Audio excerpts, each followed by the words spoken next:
കോടതി വരാന്തയിൽ തൻ്റെ മകനെയും കാത്ത് അയാൾ നിന്നു. പ്രായം ഏകദേശം 45-നടുത്ത് വരികയുള്ളൂ. എങ്കിലും ശരീരത്തിൻ്റെ തളർച്ചയും മുഖത്തെ നിസ്സഹായ അവസ്ഥയും അയാളെ ഒരു വൃദ്ധനാക്കി മാറ്റിയിരുന്നു. തനിക്ക് അഭിമുഖമായി കടന്നു പോകുന്ന എല്ലാവരെയും നോക്കി അയാൾ ദയനീയമായി പുഞ്ചിരിച്ചു. അതിൽ പലരും അയാളെ നോക്കുന്നത് പോലും ഇല്ലെങ്കിൽ കൂടിയും. കാത്തിരിപ്പിനിടയിൽ ഫോൺ കൂടെ കൂടെ ബെല്ലടിക്കുന്നുണ്ട്. അയാളത് മനഃപൂർവ്വം കണ്ടില്ലെന്ന് നടുക്കുക തന്നെ ചെയ്തു. ഭാര്യയാണ്. അവളുടെ സമ്മതമില്ലാതെയാണ് ജാമ്യത്തിലിറങ്ങുന്ന മകനെയും കൂട്ടി താൻ വീട്ടിലേക്ക് പോകാൻ പോകുന്നത്. അവളെയും കുറ്റം പറയാൻ പറ്റില്ലെന്നേ. കട്ടതോ മോഷ്ടിച്ചതോ ആണെങ്കിൽ, അല്ലെങ്കിൽ കയ്യബദ്ധം കൊണ്ട് ഒരു കൊലപാതകമാണെങ്കിൽ പോലും ഒരമ്മയ്ക്ക് ക്ഷമിക്കാൻ കഴിഞ്ഞേക്കും. ഇതങ്ങനെയല്ലല്ലോ. പീഡനത്തിന് കൂട്ടുനിൽക്കൽ, അതും തൻ്റെ അമ്മയുടെ പ്രായമുള്ള ഒരു സ്ത്രീ. അതവൾക്ക് എങ്ങനെയാണ് പൊറുക്കാനാകുക, ക്ഷമിക്കാനാകുക? പക്ഷെ തനിക്കതിന് സാധിക്കും. ഒരമ്മയുടെ മനസ്സല്ലല്ലോ അച്ഛൻ്റേത്. അയാൾ തൻ്റെ കണ്ണുകൾ രണ്ടും ഇറുക്കിയടച്ചു. കൺകോണിൽ എവിടെയോ ഒരു നനവ് പടർന്നപ്പോൾ ഫോൺ വീണ്ടും ശബ്ദിച്ചു. അയാളത് ഷർട്ടിൻ്റെ പോക്കറ്റിൽ നിന്നെടുത്ത് സ്വിച്ച് ഓഫ് ആക്കി വെച്ചു. കുറച്ച് സമയത്തെ കാത്തിരിപ്പിനൊടുവിലാണ് വക്കീലുമായി തൻ്റെ മകൻ വിഷ്ണു ആ വരാന്തയിലൂടെ നടന്നു വരുന്നത് കണ്ടത്. നാളെ നിങ്ങൾ എൻ്റെ ഓഫീസിലേക്ക് വരണം, കുറച്ച് കാര്യങ്ങൾ സംസാരിക്കാനുണ്ട്.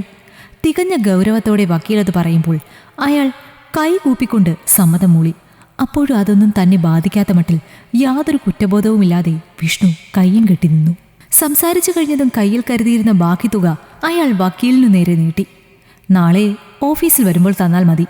അത്രയും പറഞ്ഞയാൾ നടന്നകലുമ്പോൾ ഇനി അച്ഛൻ്റെ പ്രതികരണം എന്തായിരിക്കുമെന്ന കണക്ക് കൂട്ടലുകളോടുകൂടി വിഷ്ണു നിന്നു. ചിലപ്പോൾ വായിൽ വരുന്നതൊക്കെയും വിളിച്ചു പറഞ്ഞേക്കാം, അല്ലെങ്കിൽ ഇവിടെയിട്ട് തല്ലിയേക്കാം. എന്തു തന്നെയായാലും അതിനെ നേരിടാൻ താൻ തയ്യാറാണ്. എന്നാൽ അവൻ്റെ കണക്കുകൂട്ടലുകളെല്ലാം തെറ്റിച്ചുകൊണ്ട് അയാൾ അവൻ്റെ കവിളിൽ വാത്സല്യപൂർവ്വം തലോടി. അന്നേരവും അയാളുടെ കണ്ണുകൾ നിറയുന്നുണ്ടായിരുന്നു. അപ്പോഴും അവൻ യാതൊരു വികാരവുമില്ലാതെ നിന്നു. അവിടെ നിന്നും അയാൾ അവനെയും കൂട്ടി തൻ്റെ പഴയ ലൂണയുടെ അടുത്തേക്ക് നടന്നു. കുട്ടിയായിരുന്നപ്പോൾ ഇതിലാണ് അച്ഛനെയും ഇറുക്കി പിടിച്ചിരുന്നുകൊണ്ട് സ്കൂളിലേക്ക് പോയിരുന്നത്. അന്നൊക്കെ അച്ഛൻ്റെ പുറകിലിരുന്ന് പോകാൻ വലിയ അഭിമാനമായിരുന്നു. പോകെ പോകെ ഇതിൽ കയറുന്നത് താനെന്ന ചെറുപ്പക്കാരൻ്റെ അഭിമാനത്തെ ചോദ്യം ചെയ്യലായി. പലതവണ അച്ഛനെ പരിഹസിച്ചിട്ടുണ്ട് ഇതിൽ യാത്ര ചെയ്യുന്നത് കണ്ടിട്ട്. പക്ഷെ ഇന്ന് വീണ്ടും തനിക്ക് വേറെ വഴിയില്ല എന്ന് അവൻ ഓർത്തു. പീഡനക്കേസിൽ പ്രതിയായ വിവരം ഇതിനോടകം തന്നെ എല്ലാവരും അറിഞ്ഞു കാണും. എല്ലാം അറിഞ്ഞ് അച്ഛൻ വീട്ടിലേക്ക് കൂട്ടിയിട്ട് പോകാൻ വന്നത് തന്നെ മഹാഭാഗ്യം. അല്ലലില്ലാതെ കുറച്ചുനാൾ കഴിയാൻ ഇനി വീട് തന്നെ ശരണം, അവൻ മനസ്സിലോർത്തു. മോനെ, ഇതിൽ കയറാൻ നാണക്കേടൊന്നുമില്ലല്ലോ? അയാൾ അത് ചോദിക്കുമ്പോൾ ഇല്ല എന്ന് അവൻ തലയാട്ടി. യാത്രയിലുടനീളം അവർ ഇരുവരും പരസ്പരം ഒന്നും സംസാരിച്ചില്ല. അച്ഛൻ്റെ പുറകിലിരിക്കുമ്പോൾ കാണുന്ന കാഴ്ചകൾക്കൊന്നും പണ്ടത്തെ അത്ര ഭംഗിയില്ലെന്ന് അവൻ ഓർത്തു. വീട്ടിലെത്തുമ്പോൾ ഇനി എന്തായിരിക്കും അവസ്ഥ? അമ്മ കൂടി ക്ഷമിച്ചാൽ പിന്നെ എല്ലാം എളുപ്പമായി. മക്കളുടെ കണ്ണുനീർ കണ്ടാൽ ഏതൊരമ്മയുടെയും മനസ്സലിയും. അമ്മയെ കണ്ടയുടൻ കുറച്ച് കണ്ണുനീർ അങ്ങോട്ട് പാസാക്കിയേക്കാം. അപ്പോഴാണ് അയാൾ തൻ്റെ വണ്ടി വലിയൊരു ഹോട്ടലിനരികിലേക്ക് പാർക്ക് ചെയ്തത്. അവിടെ നിന്നും വരുന്ന പലതരത്തിലുള്ള ഭക്ഷണങ്ങളുടെ മണം അവൻ്റെ രസമുകുളങ്ങളെ തൊട്ടുണർത്തി. എന്തൊരു വിശപ്പ്! ഒഴിഞ്ഞ ഒരു ടേബിൾ നോക്കി രണ്ടുപേരും സീറ്റ് ഉറപ്പിച്ചു. അച്ഛൻ തന്നെയാണ് തനിക്ക് ഇഷ്ടമുള്ളതെല്ലാം ഓർഡർ ചെയ്തത്. പതിവിലും വിപരീതമായി തനിക്ക് ആവശ്യമുള്ളതിലും അധികം ഓർഡർ ചെയ്തിരിക്കുന്നു. പക്ഷേ പഴയ പോലെ ആസ്വദിച്ച് കഴിക്കാൻ സാധിക്കുന്നില്ല. ആരെല്ലാമോ തന്നെ ഉറ്റുനോക്കുന്നത് പോലെ. അപ്പോഴും അവന് പിടികിട്ടാഞ്ഞത് തൻ്റെ അച്ഛനെ മാത്രമാണ്. ഇങ്ങനെയൊരു സ്വീകരണം ആയിരുന്നില്ല താൻ പ്രതീക്ഷിച്ചിരുന്നത്. ചിലപ്പോൾ മറ്റുള്ളവരുടെ മുൻപിൽ ഒരു പ്രശ്നം സൃഷ്ടിക്കേണ്ടെന്ന് കരുതി ഇപ്പോൾ അച്ഛൻ തൻ്റെ മുന്നിൽ അഭിനയിക്കുന്നതാണെങ്കിലോ? വീട്ടിൽ ചെന്നാൽ മാത്രമേ ഇവരുടെയൊക്കെ മനസ്സിലിരിപ്പ് വ്യക്തമാവുകയുള്ളൂ. എന്തുതന്നെയായാലും ഫേസ് ചെയ്യുക തന്നെ അവൻ മനസ്സിലുറപ്പിച്ചു. വീടിൻ്റെ പടിക്കലേക്ക് വണ്ടി കയറുമ്പോൾ പലരും ശത്രുവിനെ നോക്കും പോലെ നോക്കുന്നുണ്ടായിരുന്നു. പ്രതിയായാലും കൂട്ടുപ്രതിയായാലും ആളുകൾക്ക് ഒരുപോലെ തന്നെ. പല അമ്മമാരും അവനെ കണ്ട മാത്രയിൽ കാർക്കിച്ചു തുപ്പി. സുരേന്ദ്ര, നിന്നോട് മുന്നേ ഞങ്ങൾ പറഞ്ഞതാണ്, ഈ ചെക്കനെയും കൊണ്ട് ഈ നാട്ടിൽ കാല് കുത്തരുതെന്ന്. ഞങ്ങൾക്കും ഭാര്യമാരും പെൺകുട്ടികളും ഉള്ളതാണ്. എന്ത് വിശ്വസിച്ചാണ് ഈ നാറി ഇതിനുള്ളിൽ കയറ്റേണ്ടത്? അവർ വീടിൻ്റെ പടിക്കലേക്ക് കയറിയതും ചിലർ പ്രതിഷേധവുമായി എത്തി. നിങ്ങൾ ദയവ് ചെയ്തിങ്ങനെ ബഹളം വെക്കരുത്. എൻ്റെ മകൻ ചെയ്ത തെറ്റ് ഞാനൊരിക്കലും ന്യായീകരിക്കുകയല്ല. അവൻ്റെ അമ്മയെ ഒരു നോക്ക് കാണിക്കാൻ വേണ്ടി മാത്രമാണ് ഞാൻ ഇവനെ ഇപ്പോൾ ഇങ്ങോട്ട് കൂട്ടിക്കൊണ്ടുവന്നത്. കുറച്ചു കഴിഞ്ഞാൽ ഞാൻ തന്നെ അവനെ പറഞ്ഞു വിട്ടോളാം. ഇനി ഒരിക്കലും അവനിങ്ങോട്ട് തിരിച്ചു വരില്ല. കൈകൂപ്പിക്കൊണ്ട് അയാൾ കേണപേക്ഷിക്കുമ്പോൾ പിന്നെ മറിച്ചാരും ഒന്നും പറഞ്ഞില്ല. കാരണം അയാൾ എല്ലാവർക്കും പ്രിയപ്പെട്ടവനായിരുന്നു.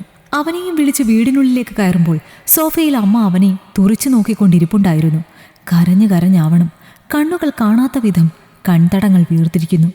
അമ്മയുടെ നോട്ടത്തിനു മുന്നിൽ താൻ ദഹിച്ചില്ലാതാകുന്നത് പോലെ അവന് തോന്നി.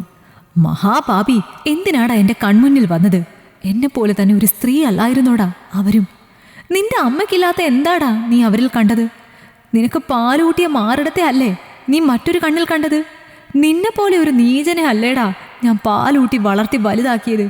നീ മരിച്ചു പോയിരുന്നെങ്കിൽ കൂടി എനിക്ക് ഇത്ര വിഷമം ഉണ്ടാകില്ലായിരുന്നു. നിന്റെ പോക്ക് ശരിയല്ലെന്ന് പലരും എന്നോട് പറഞ്ഞപ്പോൾ ഞാൻ വിശ്വസിച്ചില്ല. എൻ്റെ മകൻ തെറ്റായ വഴിക്ക് സഞ്ചരിക്കില്ലെന്ന് എനിക്ക് ഉറപ്പായിരുന്നു. ഇപ്പം മനസ്സിലായി അവരായിരുന്നു ശരിയെന്ന്.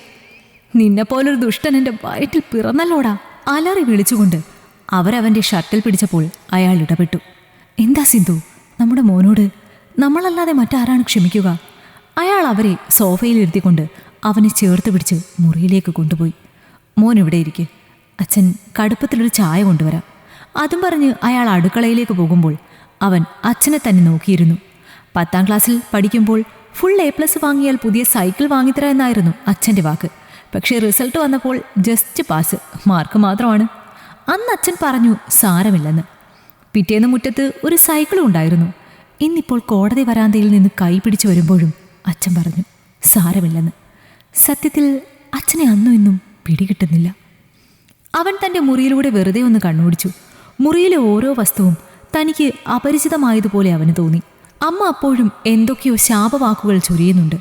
അന്നേരമാണ് അയാൾ ആവി പറക്കുന്ന ഒരു ഗ്ലാസ് ചായയുമായി അങ്ങോട്ടേക്ക് വന്നത്. അമ്മയുടെ കുത്തുവാക്കുകൾ കേട്ട് വീണ്ടും അവൻ്റെ മനസ്സ് വിഷമിക്കാതിരിക്കാൻ മുറിയിൽ കയറിയ ഉടനെ തന്നെ അയാൾ വാതിലടച്ചു. അവൻ ചായ മുഴുവൻ കുടിച്ചു തീരും വരെ അയാൾ അവനെ തന്നെ നോക്കിയിരുന്നു. പിന്നെ വാത്സല്യപൂർവ്വം അവൻ്റെ മുടിയിഴകളിലൂടെ തലോടി. അന്നേരവും എന്തിനെന്നറിയാതെ അയാളുടെ കണ്ണു നിറഞ്ഞു. ആ സമയം അത്രയും അമ്മ അവിടെ തന്നെ ഇരുന്ന് കരയുകയായിരുന്നു. കുറച്ചധികം സമയം കഴിഞ്ഞാണ് അയാൾ പുറത്തേക്കിറങ്ങിയത്. അപ്പോഴും മുഖത്ത് നിറഞ്ഞ ഒരു പുഞ്ചിരി ഉണ്ടായിരുന്നു. നീ വിഷമിക്കേണ്ട സിന്ധു, നമ്മുടെ മോനിനി ഒരു തെറ്റും ചെയ്യില്ല. ഇനി നമുക്ക് ആരുടെ മുന്നിലും നമ്മുടെ മകനെ ഓർത്ത് തലകുനിക്കേണ്ടി വരില്ല. നിങ്ങളെങ്ങോട്ടാ? തിരക്ക് പിടിച്ച് പുറത്തേക്കിറങ്ങാൻ നിന്ന അയാളോട് കണ്ണുകൾ തുടച്ചുകൊണ്ട് അവർ ചോദിച്ചു. ഞാനോ? ഞാൻ ഇപ്പോൾ വരാം, കുറച്ച് കാര്യങ്ങൾ ചെയ്യാനുണ്ട്. അതും പറഞ്ഞ് അയാൾ വെപ്രാളത്തോടെ പുറത്തേക്കിറങ്ങുമ്പോൾ അവരവിടെ തന്നെ ഇരുന്നു. അവൻ്റെ മുറി അടഞ്ഞു കിടക്കുകയായിരുന്നു. ഫാനിൻ്റെ ശബ്ദം മാത്രം ഉച്ചത്തിൽ കേൾക്കാം. കുറേ സമയം കഴിഞ്ഞും അവനെ പുറത്തേക്കൊന്നും കാണാതെ ആയപ്പോൾ അവർ വെറുതെ വാതിലിൻ്റെ പാളി തുറന്നൊന്ന് നോക്കിയത്. അന്നേരം കണ്ട കാഴ്ച അവരുടെ ശ്വാസം നിലപ്പിക്കുന്നതായിരുന്നു. ചോര തുപ്പി കണ്ണു തുറിച്ച് ശ്വാസമറ്റി കിടക്കുന്ന തൻ്റെ മകൻ. അലറി വിളിച്ചുകൊണ്ട് അവർ തൻ്റെ മകനെ വാരിപ്പുണരുമ്പോഴേക്കും ശരീരം തണുത്തു തുടങ്ങിയിരുന്നു. അപ്പോഴേക്കും നാട്ടുകാർ ഓടിക്കൂടി. ആ ചെക്കൻ ദേ വിഷം കഴിച്ചു, ചെയ്തു തോർത്ത് കുറ്റബോധം കാണും. ആരൊക്കെയോ പിറുപിറുത്തുകൊണ്ടിരുന്നു. അപ്പോഴും തൻ്റെ മകൻ്റെ മരണാനന്തര ചടങ്ങുകൾ ഭംഗിയായി നടത്താൻ വേണ്ട കാര്യങ്ങൾ ചെയ്യാൻ ഓടി നടക്കുന്ന തിരക്കിലായിരുന്നു അയാൾ. തൻ്റെ മകന് യാതൊരു കുറവും ഉണ്ടാകാൻ പാടില്ലത്രേ. ഈ കഥ നിങ്ങൾക്കിഷ്ടമായെങ്കിൽ ലൈക്ക് ചെയ്യൂ. നിങ്ങളുടെ അഭിപ്രായങ്ങൾ കമന്റായി രേഖപ്പെടുത്തൂ. കൂടുതൽ കഥകൾ കേൾക്കാൻ ഈ ചാനൽ സബ്സ്ക്രൈബ് ചെയ്യൂ.